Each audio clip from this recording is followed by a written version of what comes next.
제2절 부활섭리 1. 부활섭리는 어떻게 하시는가? 부활은 타락인간이 창조본연의 자체로 복귀하는 과정적인 현상을 의미하는 것이므로 부활섭리는 곧 복귀섭리를 의미한다. 복귀섭리는 곧 재창조섭리이므로 부활섭리는 또한 재창조섭리가 되기도 한다. 따라서 부활섭리도 창조 원리에 의하여 다음과 같이 섭리하시게 되는 것이다. 첫째로 부활섭리 역사에 있어서 그 사명적인 책임을 맡았던 인물들이 비록 그 자신들의 책임 분담을 완수하지는 못하였다 하더라도 그들은 하늘 뜻을 위하여 충성을 다하였기 때문에 그만큼 타락인간이 하나님과 심정적인 인연을 맺을 수 있는 터전을 넓혀왔던 것이다.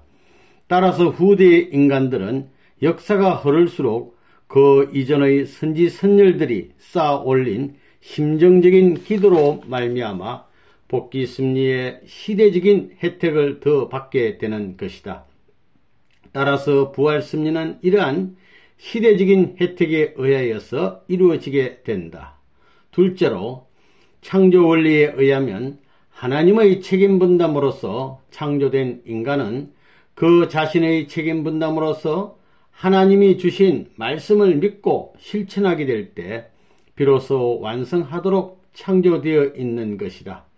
그러므로 부활섭리를 하시는 데 있어서도 하나님의 책임 분담으로서의 섭리를 위한 말씀이 있어야 하고 거기에 타락인간이 그 자신의 책임 분담으로서 그 말씀을 믿고 실천해야만 그 뜻이 이루어지게 되어 있는 것이다. 셋째로 창조 원리에 비추어 볼 때 인간의 영인체는 육신을 토로 하였으만 성장하여 완성되도록 창조되었다.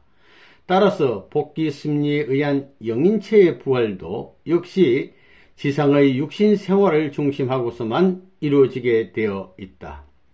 넷째로 인간은 창조 원리를 따라 성장기간의 질서적인 3단계를 거쳐서 완성하도록 창조되었다.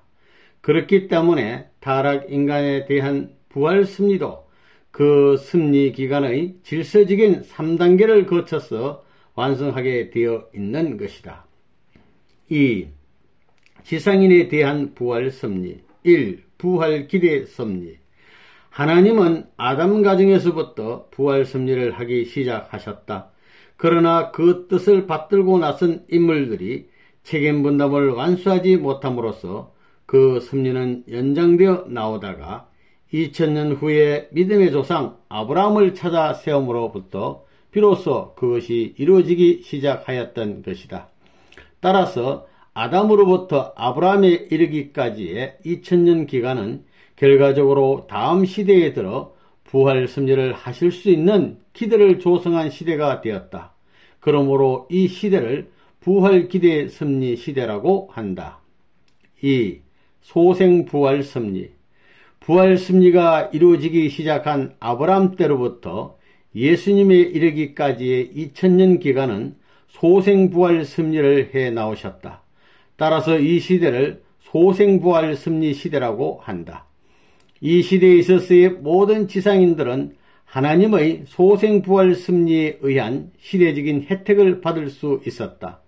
그리고 소생부활섭리는 하나님이 이 시대의 섭리를 위하여 주셨던 구약의 율법의 말씀을 인간이 믿고 행함으로써 그 책임분담을 완수하여 의로움을 받도록 섭리하셨던 것이다. 그러므로 이 시대를 행의 시대라고 한다. 이 시대에 있어서의 인간들은 율법을 행함으로 말미암아 그의 영인체가 육신을 토로하여 소생부활을 함으로써 영형체를 이룰 수 있었다. 그리고 지상에서 영형체를 이룬 인간들이 육신을 벗으면 그 영인체는 영형체급 영계에 가서 살게 되는 것이다. 3. 장성부활섭리 예수님이 십자가에 돌아가심으로 말미암아 부활섭리는 그 완성을 보지 못하고 재림기까지 연장되었다. 그리하여 이와 같이 연장된 2000년 기간은 영적 구원에 의한 장성부활 섭리를 해온 시대이므로 이 시대를 장성부활 섭리 시대라고 한다. 이 시대에 있어서의 모든 지상인들은 하나님의 장성부활 섭리에 의한 시대적인 혜택을 받는 것이다. 그리고 장성부활 섭리는 하나님이 이 시대의 섭리를 위하여 주셨던 신약의 말씀을 인간이 믿음으로써 그 책임 분담을 완수하여 의로움을 받도록 섭리하시는 것이다. 그러므로 이 시대를 신의 시대라고 한다. 이 시대에 있어서의 인간들은 복음을 믿음으로 말미암아 그의 영인체가 육신을 토로하여서 장성부활을 함으로써 생명체를 이루게 되는 것이다. 이와 같이 지상에서 생명체급의 영인체를 이룬 인간들은 육신을 벗은 후에 생명체급 영계인 낙원으로 가서 살게 되는 것이다. 4. 완성부활 섭리. 재림하시는 예수님에 의하여 영육 아울러 부활하여서 부활 섭리를 완성하는 시대를 완성부활 섭리 시대라고 한다. 이 시대에 있어서의 모든 지상인들은 완성부활 섭리에 의한 시대적인 혜택을 받을 수 있는 것이다. 재림 주님은 구약과 신약의 말씀을 이루시기 위한 새 말씀을 가지고 오시는 분이시다. 그러므로 완성부활 섭리는 신구약을 이루시기 위하여 주시는 새 말씀을 인간들이 믿고 또 주님을 직접 모심으로써 그 책임 분담을 완수하여 의로움을 받도록 섭리하시는 것이다. 그러므로 이 시대를 시의 시대라고 한다.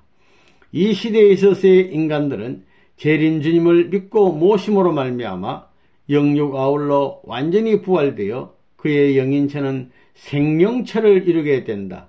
이와 같이 지상에서 생명체를 완성한 인간들이 생활하는 곳을 지상천국이라 한다.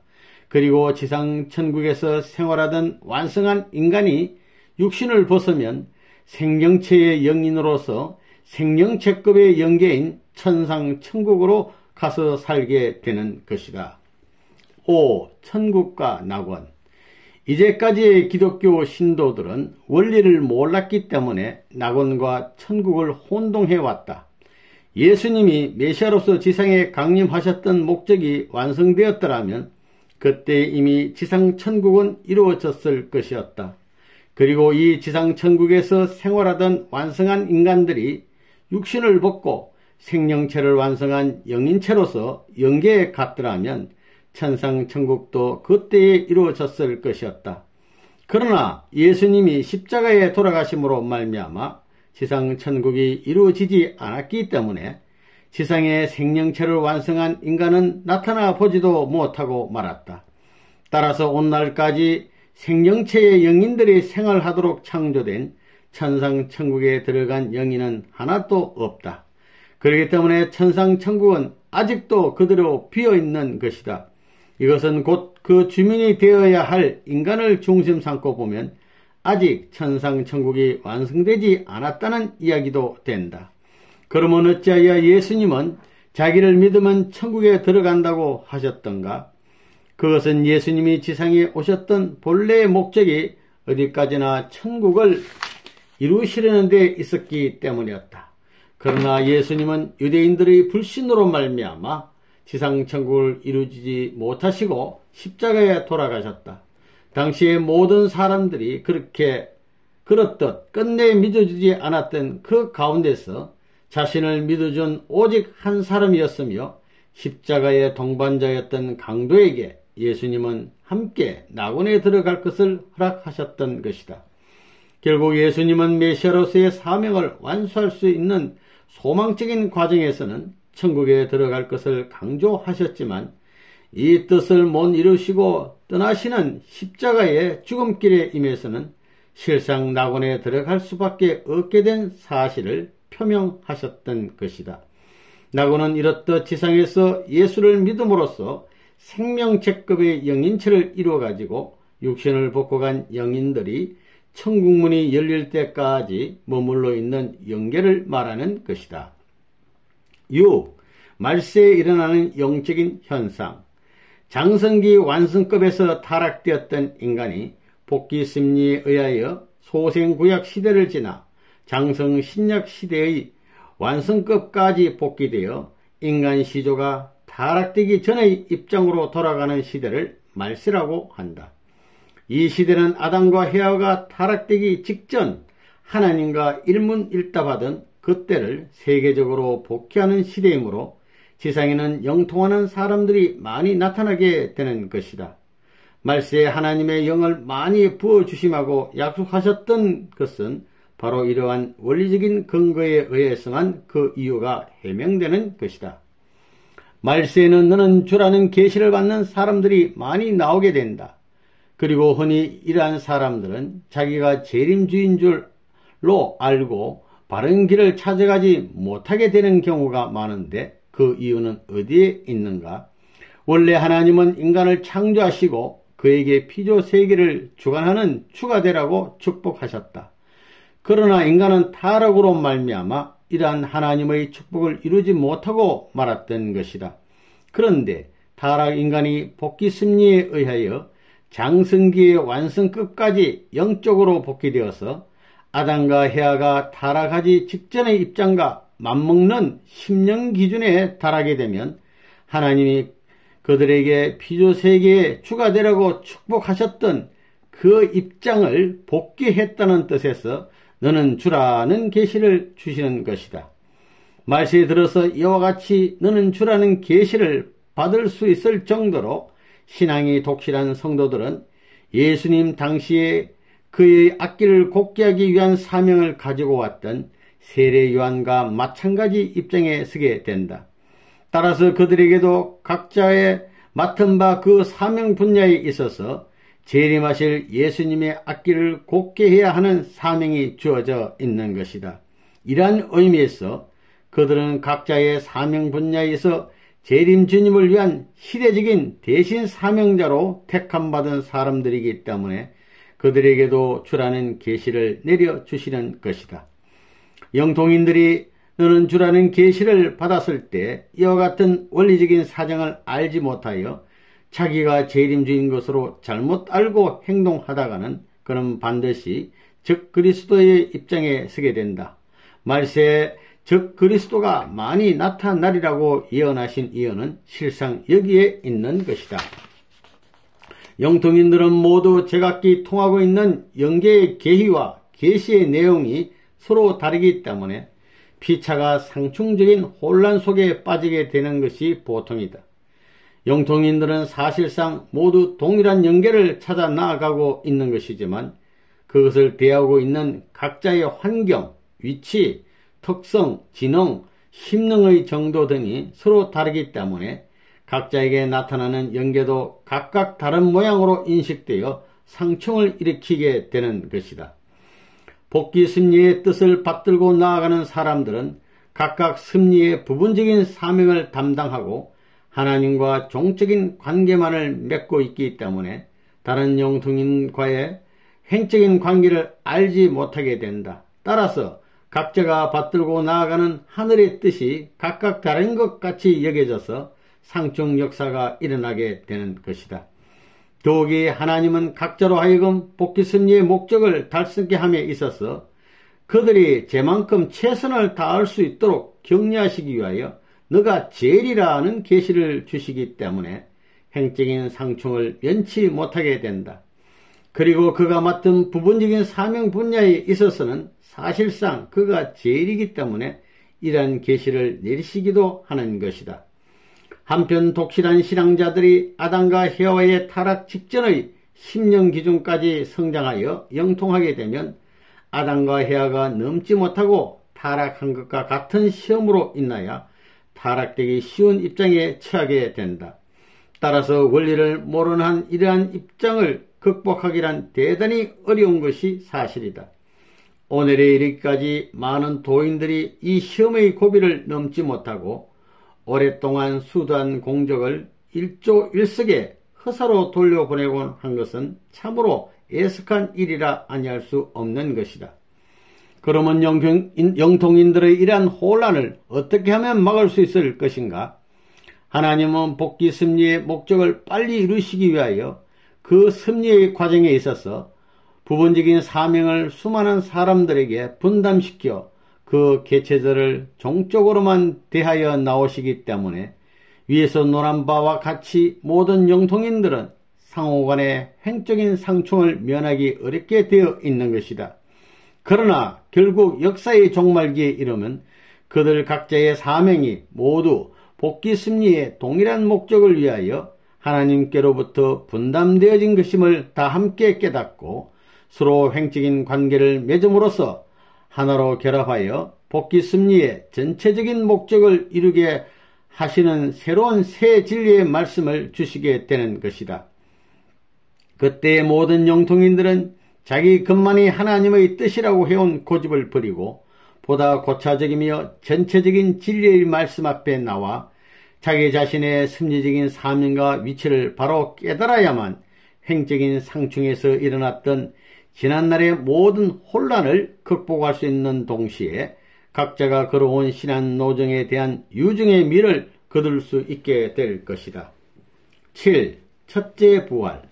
첫째 부활이라 함은 하나님의 복귀 승리 역사가 시작된 이후 재림 역사에 의하여서 맨 처음으로 인간이 원죄를 벗고 창조 본연의 자아를 복귀하여 창조 목적을 이루게 하는 부활을 말하는 것이다. 따라서 모든 기독교 신도들의 유일한 소망은 첫째 부활에 참여하는 데 있는 것이다. 그러면 어떠한 사람들이 여기에 참여할 수 있을 것인가? 재림 주님이 강림하시게 될 때 맨 먼저 그를 믿고 모시고 따라 복귀 승리 노정의 전체적이며 또한 세계적인 탕감 조건을 세우는 그의 일을 협조함으로써 모든 인간에 앞서 먼저 원죄를 벗고 생명체급 영인체를 이루어 창조 목적을 완성한 사람들이 여기에 참여하게 되는 것이다. 다음에 우리는 성경에 표시된 14만 4천 무리라는 것은 무엇을 뜻하는 것인가 하는 것을 사실을 알아보기로 하자. 예수님이 재림하셔서 복귀 승리를 완수하기 위하여는 복귀 승리 노정에 있어서 하늘 뜻을 받들고 나오다가 자기의 책임 분담을 완수하지 못함으로써 사탄의 침범을 당하였던 모든 성현들의 입장을 탕감복귀할 수 있는 대신자들을 재림 주님이 그 일대에 행적으로 찾아세워 사탄 세계에 대한 승리의 기대를 닦아놓지 않으면 아니 되는 것이다. 이와 같은 목적으로 재림 주님이 오셔서 찾아세워야 할 성도들의 그 전체 수가 바로 요한계시록 14장 1절 내지 4절과 요한계시록 7장 4절에 기록되어 있는 14만 4천 무리인 것이다. 하나님의 복귀 승리 노정에 있어서 가정복귀의 사명자였던 야곱은 12자식을 중심하고 출발하였고 민족 복귀를 위하여 출발하였던 모세는 12지파를 거느렸는데 이 각 지파가 다시 12지파형으로 번식하면 144수가 된다. 세계 복귀의 사명자로 오셨던 예수님은 영육 아울러 이 144의 수를 탕감복귀하시기 위하여 12제자를 세우셨으나 십자가에 돌아가시게 되어 영적으로만 이것을 탕감복귀하여 나오셨다. 그러므로 사탄에게 내주었던 노아로부터 야곱까지의 종적인 시비들을 행적으로 탕감복귀하기 위하여 야곱이 12자식을 세웠던 것과 같이 재림 주님은 초림 이후 영적으로만 144지파형을 세워 나왔던 종적인 승리 노정을 영육 아울러 행적으로 일시에 탕감복귀하시기 위하여 144의 수에 해당하는 일정한 필요수의 성도들을 찾아 세우셔야 하는 것이다. 3. 영인에 대한 부활 섭리. 1. 영인들이 재림 부활하는 이유와 그 방법. 창조 원리에 의하면 인간의 영인체는 하나님으로부터 받아들이는 생소와 육신으로부터 공급되어지는 생력 요소의 수수작용에 의해서만 성장하도록 창조되었다. 그렇기 때문에 영인체는 육신을 떠나서는 성장할 수 없으며 또한 부활할 수도 없는 것이다. 따라서 이미 지상의 육신 생활에서 완성하지 못하고 타계해버린 영인들이 부활하기 위해서는 지상에 재림하여서 자기들의 지상의 육신 생활에서 이루지 못하였던 그 사명 부분을 육신 생활을 하고 있는 지상의 성도들을 협조하여 그것을 이루게 함으로써 지상인들의 육신을 통하여 대신 이루어 맞추어야 하는 것이다. 유다서 1장 14절에 끝날에 주님과 함께 수많은 성도가 임하리라고 말씀하신 이유는 여기에 있는 것이다. 그러면 영통인들은 어떤 방법으로서 지상인으로 하여금 뜻을 이루도록 협조하는가? 지상의 성도들이 기도 및 기타 영적인 활동을 하는 가운데 영인들의 상대가 되면 그 영인들은 재림하여서 그 지상인들의 영인체와 상대 기준을 조성하여 역사하게 된다. 그리하여 그 영인들은 지상인들로 하여금 불을 받게 하고 병을 고치게 하는 등 여러가지 능력을 행하게 한다. 그뿐 아니라 입신 상태에 들어가서 영계의 사실을 보고 듣게도 하고 혹은 계시와 묵시에 의하여 예언을 하게도 하며 그 심령에 감명을 주는 등 여러 면에 걸쳐 성신의 대신 역사를 함으로써 지상인으로 하여금 뜻을 이루어 나가도록 협조하는 것이다. 2. 기독교를 믿고 간 영인들의 재림부활. 1. 장성 재림부활. 지상에서 율법을 지킴으로써 하나님을 열심히 섬기고 간 구약시대의 영형체급 영인들은 메시아 강림 후에 전부 지상에 재림하여서 지상 성도들로 하여금 뜻을 이루어 생명체급의 영인체를 완성할 수 있도록 협조하였다. 이렇듯 재림 협조한 그 영인들도 그들의 협조를 받은 지상의 성도들과 동일한 혜택을 받아 함께 생명체를 이루어가지고 낙원에 들어가게 되었던 것이다. 우리는 이것을 장성 재림 부활이라고 한다.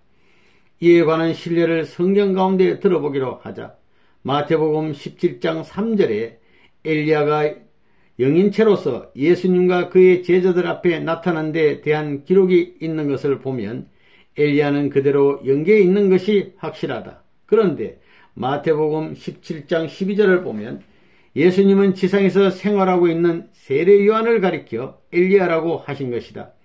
예수님이 이렇게 말씀하신 이유는 엘리야가 세례 요한에게 재림하여 그로 하여금 자기가 지상에서 다하지 못하였던 사명까지 대신 이루도록 협조함으로써 재림 부활의 목적을 달성코자 하였으므로 사명으로 보면 세례 요한의 육신은 곧 엘리야의 육신의 대신도 되었기 때문이다.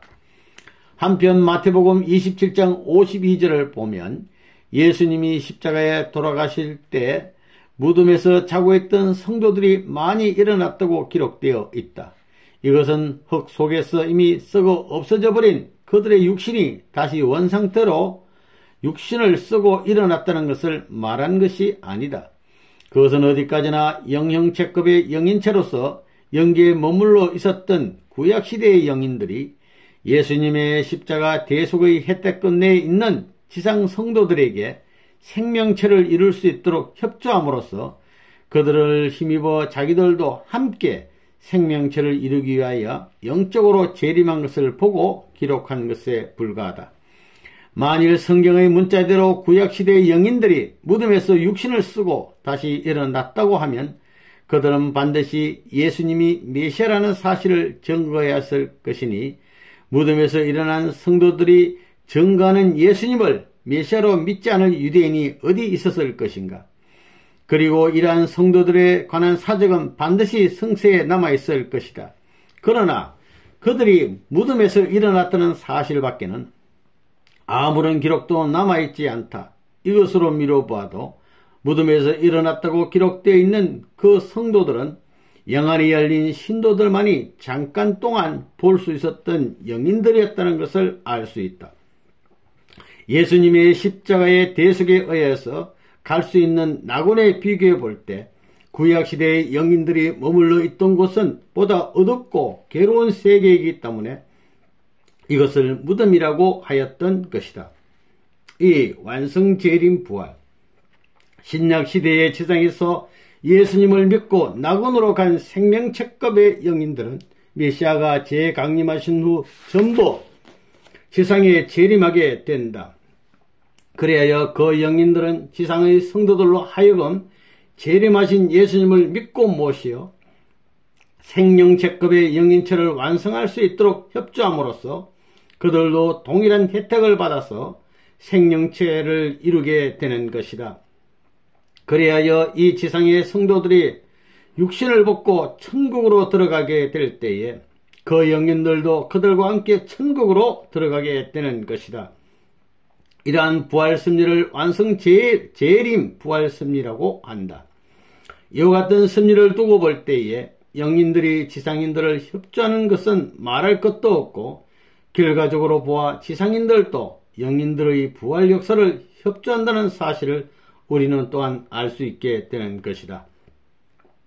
히브리서 11장 39절 이하에 이 사람들이 다 믿음으로 말미암아 증거를 받았으나 약속을 받지 못하였으니 이는 하나님이 우리를 위하여 더 좋은 것을 예비하였은즉 우리가 아니면 저희로 온전함을 이루지 못하게 하려 하심이라고 기록된 말씀은 결국 위에서 설명한 사실을 실증하는 것이라고 하겠다.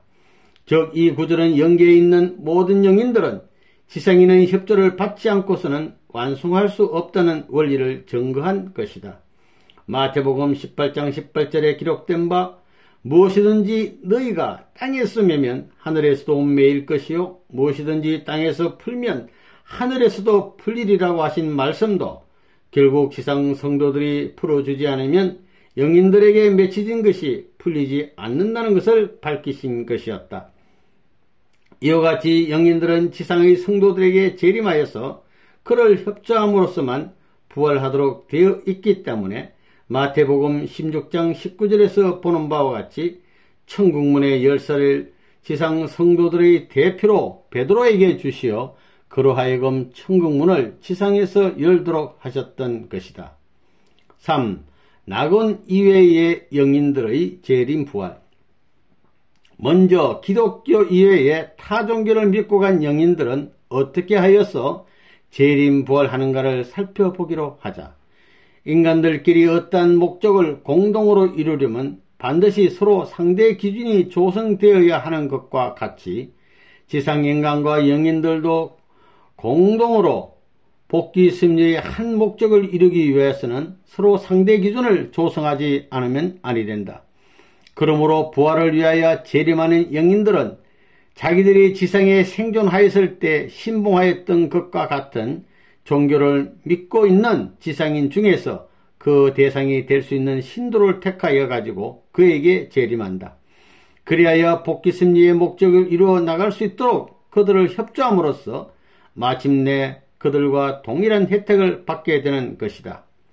둘째로는 지상에서 종교 생활은 하지 않았으나 양심적으로 살다간 선영인들은 어떻게 재림 부활하는가를 알아보기로 하자. 원죄를 벗지 못한 타락인간 중에는 절대적인 선인은 있을 수 없는 것이다. 그렇기 때문에 여기서 선령이라고 하는 것은 악성보다 신성을 조금이라도 더 많이 가지고 있는 영인들을 말하는 것이다. 이러한 선영인들은 지상의 선인에게 재림하여서 그들로 하여금 하나님의 복귀 섭리의 목적을 이룰 수 있도록 협조함으로써 마침내 그들과 동일한 혜택을 받게 된다. 셋째로는 악영인들은 어떻게 재림 부활하는가를 알아보기로 하자. 마태복음 25장 41절에 마귀와 그 사자라고 한 말이 있다. 이 사자는 바로 마귀의 사주를 받아 움직이는 악령인체를 말하는 것이다. 세칭 유령이라고 하는 정체불명의 영물은 바로 이러한 악령인체를 말한다. 그런데 이러한 악령들도 역시 재림하여 가지고 시대적인 혜택을 받게 되는 것이다. 그러나 악령인들의 역사가 모두 다 재림 부활의 혜택을 받을 수 있는 결과를 가져오는 것은 아니다. 그 역사가 결과적으로 하나님이 벌로서 지상인의 죄를 청산하려 하셨던 것에 대한 탕감 조건으로 세워졌을 때 비로소 그 악령인은 재림 부활의 혜택을 받게 되는 것이다. 그러면 악령의 역사가 어떻게 하늘을 대신하여 심판의 행사를 한 결과를 가져올 수 있을 것인가? 여기에 신뢰를 하나 들어보자. 이제 복귀 승리의 시대적인 혜택으로 말미암아 가정적인 혜택권으로부터 종족적인 혜택권으로 옮겨질 수 있는 한 지상인이 있다고 하자. 그러나 이 사람에게 자기 자신이나 혹은 그 손자가 지은 어떠한 죄가 남아있으면 그에 해당하는 어떠한 탕감 조건을 세워 그 죄를 청산하지 않고서는 종족적인 혜택권으로 넘어갈 수 없게 되어 있는 것이다.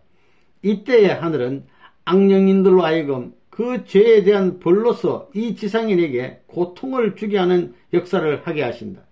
이런 경우 이 지상인은 그 악령인들이 주는 고통을 감수하고 잘 넘어가면 이것을 탕감 조건으로 하여 그는 가정적인 혜택권으로부터 종족적인 혜택권으로 들어가게 되는 것이다.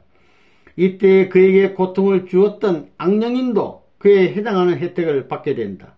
이렇게 하여서 복귀섭리는 시대적인 혜택에 의하여 가정적인 혜택권에서 종족적인 혜택권으로, 여기에서 더 나아가 민족적인 것으로, 나중에는 세계적인 것으로 점차 그 혜택의 범위를 넓혀 나아가는 것이다.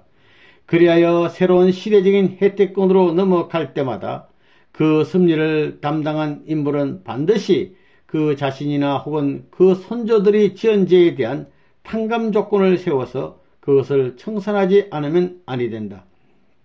그리고 이렇게 악령들의 역사로서 지상인의 탕감 조건을 세우게 하는 경우 거기에 다음과 같은 두 가지 방법이 있다. 첫째로는 악령인으로 하여금 직접 그 지상인에게 접하여 역사하게 함으로써 그 지상인이 스스로 청산해야 할 죄에 대한 탕감 조건을 세워 나아가게 하는 방법이다. 둘째로는 그 악령인이 어떤 지상인에게 직접 역사하려는 것과 동일한 정도의 범죄를 행하려는 다른 지상의 악인에게 그 악령인을 재림하게 하여서 그 악인으로 하여금 실체로서 그 지상인에게 악의 역사를 하게 함으로써 그 지상인이 스스로 청산해야 할 죄에 대한 탕감 조건을 세워 나가게 하는 방법이다. 이러한 경우 그 지상인이 그 악령의 역사를 당연한 것으로서 기쁘게 받아들이게 되면 그는 자기나 혹은 그의 선조가 지은 죄에 대한 탕감 조건을 세우게 되므로 그 죄를 청산하고 새 시대의 혜택권 내로 넘어가게 되는 것이다. 이렇게 되면 악령인들의 역사는 하늘을 대신하여 지상인의 죄에 대한 심판의 행사를 한 결과가 되기 때문에 그 역사로 말미암아 이 악령인들도 그 지상인과 같은 혜택을 받아 새 시대의 혜택권으로 넘어가게 되는 것이다. 4. 재림 부활로 본 윤회설. 하나님의 복귀 승리는 그 전체적인 목적을 완성하시기 위하여 각 개체를 부르시어 그 개체에 적합한 사명을 분담시켜 나오셨다. 그리고 인간은 이 사명을 계속적으로 그와 동일한 형의 개체로 전성하면서 유구한 역사의 기간을 두고 그 분담된 사명 분야를 점차적으로 완수하여 내려왔던 것이다. 그런데 복귀 승리는 개인에서부터 출발하여 가정과 민족을 거쳐 세계를 넘어 천주까지 복귀하여 나아가는 것이다. 그렇기 때문에 개체에 맡겨진 사명은 비록 부분적인 것이라 할지라도 그 형은 개인형에서 시작하여 가정과 민족과 세계의 각 형으로 그 범위를 넓혀 내려오는 것이다. 성서에서 그 예를 들면 아브라함은 개인형 또는 가정형이었고 모세는 민족형이었으며 예수님은 세계형이었다. 그런데 지상에서 자기의 사명을 다하지 못하고 간 영인들은 각각 자기들이 지상에서 맡았던 것과 같은 사명을 맡은 동형의 지상인에게 재림하여서 그 뜻이 이루어지도록 협조하는 것이다.